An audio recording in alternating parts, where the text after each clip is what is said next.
关心一个交通意外，一台超过120吨的吊车，下晡时呢，经过台中南屯三处过时呢，这个路向就呢落落去，造成这个吊车链啊卡掉咧，煞卡掉咧，煞袂顶袂当。你会使看到这个吊车规台拢起去，链啊卡掉咧，卡伫道路真正袂顶袂当。附近的乡亲讲啊，当时这个吊车才经过这路口尔，这个路向就落落去，和这个吊车呢真正袂顶袂当，驶袂行。这个司机只好赶紧请另外一台这个200吨以及另外一台这个60吨的吊车到现场去啊斗3工。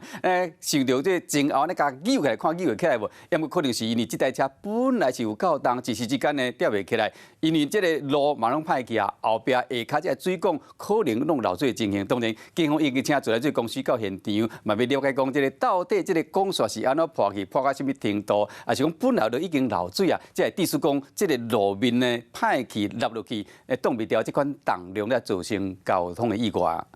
嗨，我是庄宇杰。想要看到更多的新闻内容吗？赶快订阅华视新闻的 YouTube 频道，并且开启小铃铛，跟着宇杰一起看新闻吧。